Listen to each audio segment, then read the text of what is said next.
धर्म के रक्षक, परंपरा के पहरेदार, खून में जुनून और मन से योद्धा। ये रहस्यों के आवरण में लिपटे कर्महट के लिए मशहूर वो नागा साधु हैं जिन्हें कहने वाले सनातन धर्म का आधुनिक ध्वजवाहक भी कहते हैं। लेकिन वो आते कहां से हैं? वो चले कहां जाते हैं? वो दुनिया कैसी होती है जिसमें वो खो जाते हैं? इसके बारे में पक्के तौर पर कोई नहीं जानता, क्योंकि सबको बस ये पता होता है कि जब महाकुंभ, कुंभ या अर्धकुंभ आता है तब लाखों की तादाद में नागा साधु एक साथ नजर आते हैं। लेकिन पर्व के समापन के साथ ही अचानक ऐसे गायब हो जाते हैं जैसे कभी ये थे ही नहीं। तो आइए जानते हैं कि आखिर क्या है नागा साधुओं का तिलिस्म, क्या है नागा साधुओं का रहस्य, कौन होते हैं नागा साधु। कहते हैं भारतीय सनातन धर्म के मौजूदा स्वरूप की शुरुआत 8वीं शताब्दी में हुए आदि गुरु शंकराचार्य ने की थी। उन दिनों अपनी अकूत दौलत के चलते भारत लगातार विदेशी आक्रमणकारियों के निशाने पर रहता था।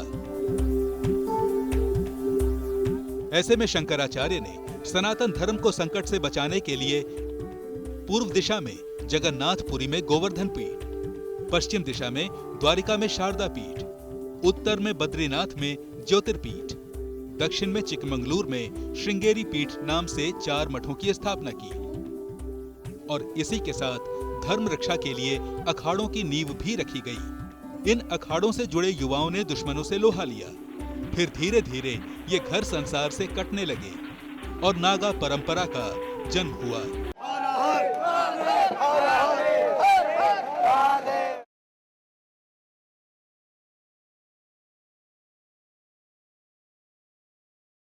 शरीर पर भभूत,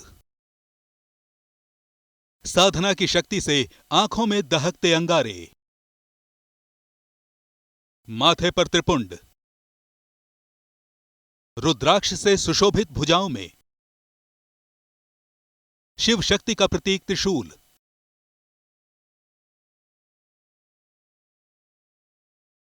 और चेहरे पर भोले शंकर की जय जयकार का भाव।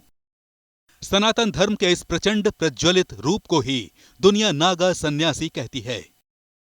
नागा साधु बनने की चाह रखने वालों को परीक्षाओं के कठिन दौर से गुजरना होता है।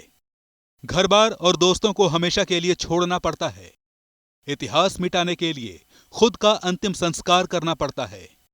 पहले अपनी पिछली 14 पीढ़ियों का पिंडदान करना होता है। इसके बाद अपने ही हाथों अपना पिंडदान भी करना होता है। तब कहीं जाकर नागा संप्रदाय की दीक्षा मिल पाती है। और ये नागा भी 2 तरह के होते हैं। एक को दिगंबर नागा साधु कहते हैं। दिगंबर नागा सिर्फ लंगोट धारण करते हैं। दूसरे को श्री दिगंबर नागा साधु कहा जाता है। श्री दिगंबर नागा साधु पूरी तरह निर्वस्त्र रहते हैं। श्री दिगंबर नागा साधु बनना सबसे मुश्किल होता है, क्योंकि संयम और ब्रह्मचर्य पर डटे रहने के लिए उनकी सारी इंद्रियां नष्ट कर दी जाती हैं। निर्वस्त्र नागा साधु पूरे शरीर पर राख की लेप लगाते हैं। इसकी 2 वजह बताई जाती हैं। एक तो राख नश्वरता का प्रतीक है, दूसरे राख एक तरह के आवरण का काम करती है ताकि भक्तों को पास आने में संकोच न रहे।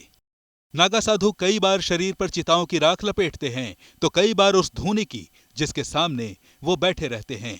मगर नागाओं का रहस्य सिर्फ इतना भर नहीं है। फेहरिस्त बड़ी लंबी है। मगर नागाओं का रहस्य सिर्फ इतना भर नहीं है, क्योंकि सवाल कई बाकी हैं। क्या नागा साधु बनने के लिए कोई ट्रेनिंग होती है?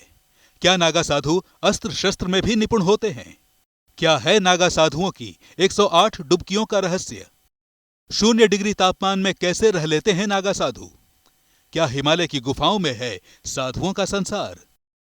कुंभ भारतीय सभ्यता की ऐसी विशाल तस्वीर है जिसमें पग पग पर आस्था के साथ साधुओं की रहस्य रोमांच भरी दुनिया से भी साक्षात्कार होता है। और सधुक्कड़ी फक्कड़पने की पहचान नागा साधुओं का रहस्य लोक सब में विशाल है। भस्म भभूत रमाने वाले ये नागा साधु शास्त्रों पर तो अधिकार रखते ही हैं, शस्त्र यानी हथियार चलाने में भी माहिर होते हैं। इसीलिए किसे दीक्षा देनी है और किसे नहीं, इसका फैसला करना आसान नहीं होता। आमतौर पर 18 साल से ज्यादा के युवक को नागा बनाया जाता है। सन्यासी को जप, तप, योग और धर्म की कसौटियों पर खरा उतरना होता है। ये शर्तें पूरी करने वाले को किसी भी कुंभ में शाही स्नान से एक दिन पहले नागा साधु बनाया जाता है। खास बात यह है कि चारों कुंभों में बनाए गए नागाओं के नाम भी अलग होते हैं। जिन्हें हरिद्वार में नागा बनाया जाता है उन्हें बर्फानी नागा कहते हैं। जिन्हें प्रयागराज में नागा बनाया जाता है वो त्यागी नागा कहे जाते हैं। जिन्हें उज्जैन में नागा बनाया जाता है उन्हें खूनी नागा कहते हैं। और जिन्हें नासिक में नागा बनाया जाता है उन्हें खिचड़ी नागा कहा जाता है। नाम कोई भी हो, पर काम इनका एक ही रहता है और वो है धर्म ध्वजा की रक्षा। नागाओं का दावा है कि वो इस जिम्मेदारी का निर्वाह अब भी पूरे समर्पण के साथ कर रहे हैं।